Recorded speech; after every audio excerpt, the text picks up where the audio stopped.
Hi, welcome to my Wow, I couldn't even say it with a straight face. Hey there, welcome to the archives. So I think this is like episode 5 maybe. What I wanted to talk about today, last week or the week before, I was watching one of the tarot readings for Aquarius, and one of the things that the tarot reader said, they were talking about a situation between somebody treating and how they were treating Aquarius. And the thing they said was, this person is pretty secure, right? They said this person is secure. Is that it has nothing to do with insecurity because they fetch a lot of compliments, they get a lot of compliments, and they're not insecure. And I just wanted to address that today. Hi, welcome to the archives. Dorothy Adekora Jen here, Dr. D, PhD in Feminist and Gender Studies. I studied how shame gets in the way of our interpersonal relationships, specifically how shame keeps us apart. Welcome to my channel. If you're new here, please like, subscribe, and share. So going back to the topic, I just wanted to talk about insecurity and shame, and this idea that when you see somebody who seems really confident, really, really secure, it means that they have no insecurities in them. That's not often the case, right? I pulled up the definition of insecurity here. I just typed insecurity definition psychology on Google, and it says, in psychology, insecurity is a feeling of inadequacy, uncertainty, and anxiety about one's abilities, their goals, or their relationships. It can also involve a fear of rejection, a fear of failure, a fear of judgment from others. That basically describes all of us, right? But there's so much stigma and associated with insecurity and being insecure, right? Issa Rae had her series Insecure on HBO, and there's this assumption that you're not supposed to let people know you're insecure. You're supposed to keep your insecurities together. And that is what I want to talk about. That is also the shame behind it, right? Be careful out there. When you see somebody, even myself, there's so many of us struggle with insecurity, but it's shameful to admit that you're insecure. And because it's shameful to admit that you're insecure, what do? Right? Look how confident I am. Meanwhile, it's because we want people to think that we're confident, right? We want you to buy the fact that we're secure. A lot of celebrities, no shade, do that, right? You can't be insecure and making money because that's not going to sell the dream. You want other people to know and think that you're really, really secure, right? I'm not going to call any names, but think of your favorite celebrity.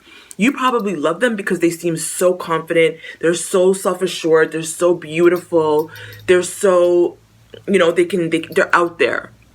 They can put themselves out there, and you're thinking, oh man, I play so small. And yeah, we can see that, right? That timid person, we can identify, oh, they're insecure. But we can't always identify insecurity in really, really confident people.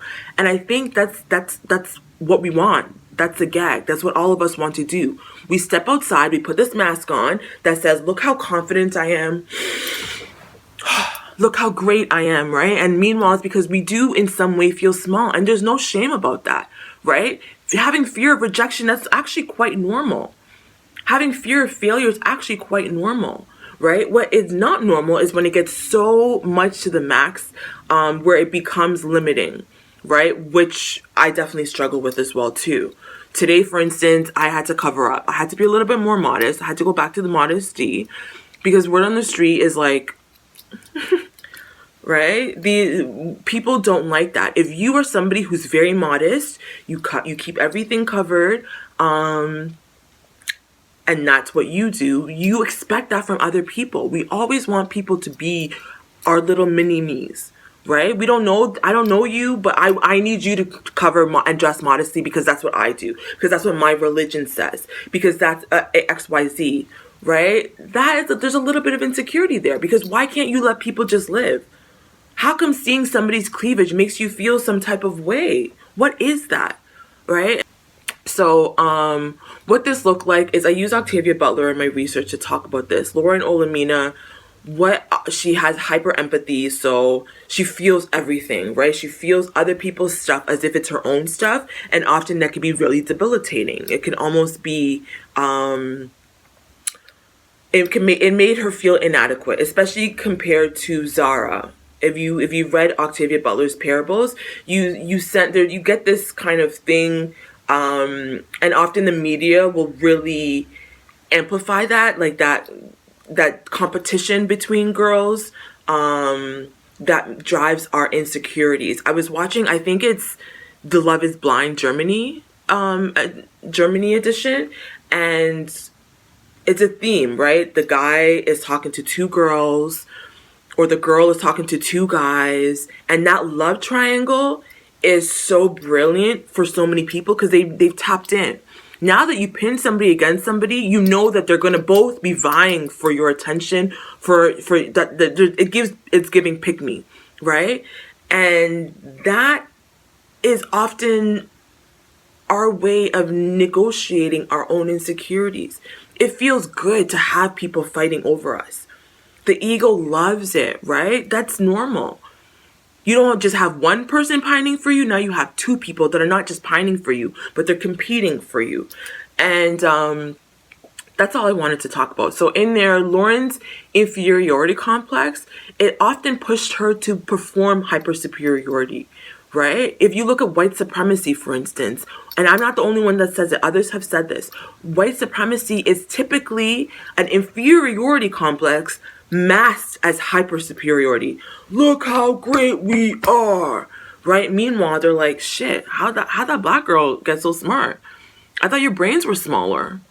Damn, how'd that black guy, you're a baller for real. These guys are athletes.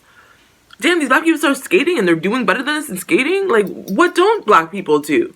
Right? And so when you start to compete against other people and you feel inadequate, immediately, especially if you care about your reputation, especially if you care about what people think of you, you know, I can't let them, you can't never let them see you sweat. Never ever let them see you sweat. Right? I'm heavy on that. Never let them see you sweat. And so you can feel small, but you step out there and it's like, ooh, the peacock thing, right? So that's all I wanted to say is check in on yourself. Where are you feeling inadequate? Where do you feel small? And then when you step into the world, where do you make sure that people don't even detect that in you?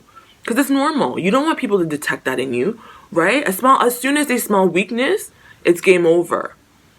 And that's a strategy, but a lot of us don't recognize that. And so we see people doing so well, we see people so confident, and we assume that they're very secure. Meanwhile, some of the most confident people are actually very insecure, right? And some of the people that may seem like they're really insecure are actually very secure in themselves. But they are very honest about their insecurities. And because they can talk about their insecurities, because they can fail out loud, because they can be imperfect, right? They're not masking. We assume that like, oh, you're, self-deprecation, insecurity.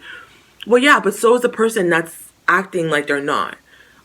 Check in. Where are you struggling with insecurity? How do you mask that insecurity and make people think that you're hyper confident, right? Who are you seeing and that you assume is very confident, but then the way they move, the way they talk, the way they gossip, the way they cut people down, the mean-spiritedness, the way they have to always one-up somebody, it's actually showing that they're insecure, right? Pay attention to a lot of your celebrities that you love, and see like, oh, the way that they're moving, actually they might be struggling with insecurity just like us. Why? Because we're all humans. We're all humans at the end of the day. So check in on your inferiority complex. Where are you using it to be hyper superior, and do that. I hope you're doing that work. Okay. Thanks for listening if you've made it this far, and until next time, in solidarity.